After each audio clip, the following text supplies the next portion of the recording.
प्यारे बच्चों, आज हम पढ़ेंगे अपठित गद्यांश, जिसको आप इंग्लिश में कहते हैं अनसीन पैसेज। अपठित, जो पहले से ना पढ़ा गया हो, ऐसा गद्यांश। आइए देखते हैं। किसी कहानी, निबंध या नाटक का ऐसा अंश, अंश मतलब भाग, टुकड़ा, पार्ट, जो पहले ना पढ़ा गया हो, अपठित गद्यांश कहलाता है।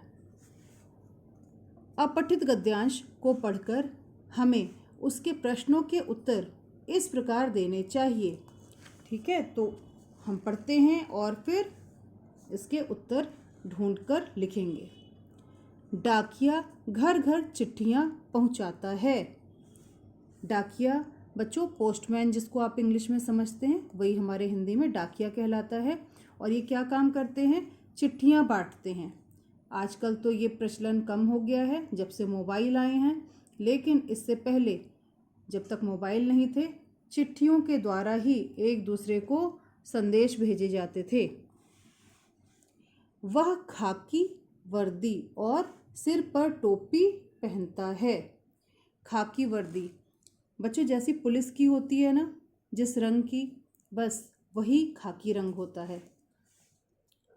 वह सुबह तैयार होकर अपने क्षेत्र के डाकघर में जाता है। क्षेत्र मतलब होता है बच्चों एरिया, तो अपने एरिया के, अपने क्षेत्र के डाकघर में, पोस्ट ऑफिस में जाता है। वह पत्र पेटी मतलब कि जो पोस्ट बॉक्स होता है, वह पत्र पेटी से पत्र निकालकर, पत्र मतलब चिट्ठियाँ, लेटर्स निकालकर डाकघर ले जाता है, पोस्ट ऑफिस ले जाता है। वह हर पत्र और पार्सल पर मोहर लगाकर उन्हें बड़े बड़े थैलों में बंद करके दूसरे स्थानों पर भेजता है।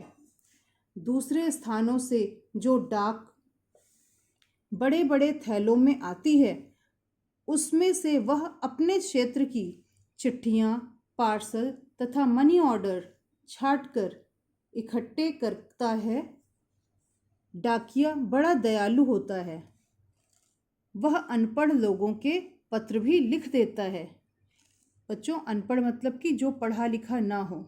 जो पढ़ा लिखा नहीं होता वो पढ़ भी नहीं पाता और अपनी चिट्ठियाँ भी नहीं लिख पाता। मान लो कोई अपने बच्चों को भेजना चाहता है, कोई माता पिता ना पढ़े लिखे हों, तो उनकी चिट्ठियाँ कौन लिख देता है? ये जो पोस्टमैन होता है, ये बड़ा दयालु होता है, डाकिया बड़ा दयालु होता है, वो लिख भी देता है उनके पत्र। वह अपना काम पूरी सजगता से करता है। अब आपके लिए प्रश्न आ गए हैं। उपर्युक्त गद्यांश को पढ़कर निम्नलिखित प्रश्नों के उत्तर दीजिए या उत्तर लिखिए। प्रश्न 1, घर घर चिट्ठियाँ कौन पहुँचाता है? तो आपने अभी यहाँ पर पढ़ा था, डाकिया घर घर चिट्ठियाँ पहुँचाता है। तो देखो बच्चों, ये जो कीवर्ड्स होते हैं, जैसे पहुँचाता है, कौन पहुँचाता है, और यहाँ पहुँचाता है, तो कहीं ना कहीं आपको ज़रूर मिलेगा कि डैश घर घर चिट्ठियाँ पहुँचाता है, तो कौन? डाकिया, है ना। तो हमारा उत्तर मिल गया हमें। घर घर चिट्ठियाँ कौन पहुँचाता है, कौन की जगह क्या आ जाएगा? डाकिया। तो हम लिख देते हैं, हमें मिल गया है गद्यांश में डाकिया, तो इस कौन की जगह हम लिख देंगे डाकिया। दूसरा प्रश्न देखते हैं। डाकिया कैसी वर्दी पहनता है? तो वर्दी पहनता है, कहीं ना कहीं हमें मिला था यहाँ पर, वह खाकी वर्दी और सिर पर टोपी पहनता है। तो देखो, खाकी वर्दी, वर्दी के बारे में पूछा गया तो हम वही लिख देंगे। डाकिया कैसी वर्दी पहनता है, तो हम लिख देंगे खाकी, खाकी।